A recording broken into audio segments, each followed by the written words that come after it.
سلام دوستان، به کانال سیکستیکس خوش اومدین. تو این ویدیو قصد داریم ببینیم چجوری میشه فهمید شریک زندگیمون یا پارتنرمون عاشقمونه یا نه. قبلش باید اینو بدونیم که هر رابطه‌ای منحصر به فرده، ولی نقاط اشتراکی بین همه رابطه ها هست که تا حد زیادی عواطف و علاقه رو نشون میده. پس همراهمون باشین تا 6 نکته اساسی رو بهتون بگیم. 1. ارتباط باز و صادقانه. کسی که شما رو دوست داره گفتگوهای صادقانه، باز و معناداری باهاتون برقرار میکنه.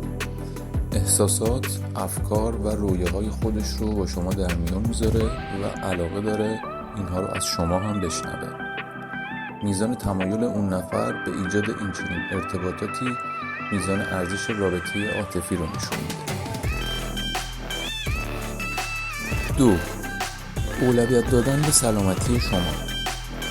عشق اغلب از طریق انجام اعمالی که سلامتی و بهروزی شما رو در اولویت قرار میده آشکار میشه.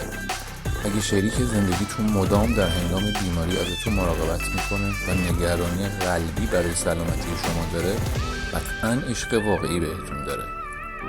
اگه از اهدافتون حمایت میکنه و خوشبختی شما رو در اولویت قرار میده، نشونه قوی عشقه. 3. حمایت عاطفی. یک شریک عاشق در مواقع شادی و سختی همیشه شما رو حمایت عاطفی میکنه. موفقیت‌های شما رو جشن میگیره و در لحظات چالش برانگیز شما حضور آرامش بخش داره. حمایت عاطفی مداوم اون بازتابی از محبت عمیق اون به شماست. 4. احترام و اعتماد. عشق بر پایه احترام و اعتماد بنا شده. کسی که عاشق شماست همیشه به شما اعتماد داره، به نظرات شما احترام میذاره و نهایت سعی خودش رو میکنه که این اعتماد کمرنگ نشه. احترام متقابل نیاز حیاتی یک رابطه عاشقانه است. 5.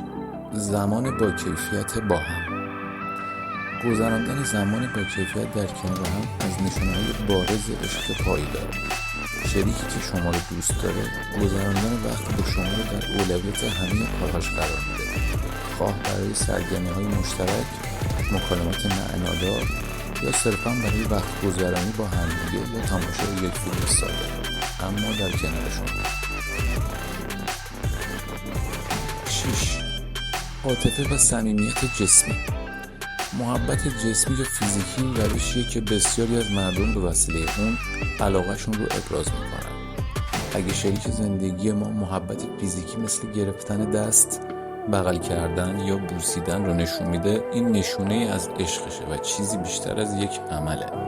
این در مورد رابطه عاطفی هست که میخواد نشون بده.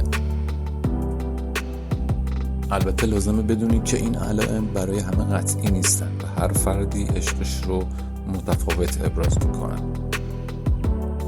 امیدوارم این ویدیو براتون مفید بوده باشه. اگه از این ویدیو خوشتون اومد لطفاً لایک کنید و برای حمایت از ما کانال ما رو سابسکرایب کنید.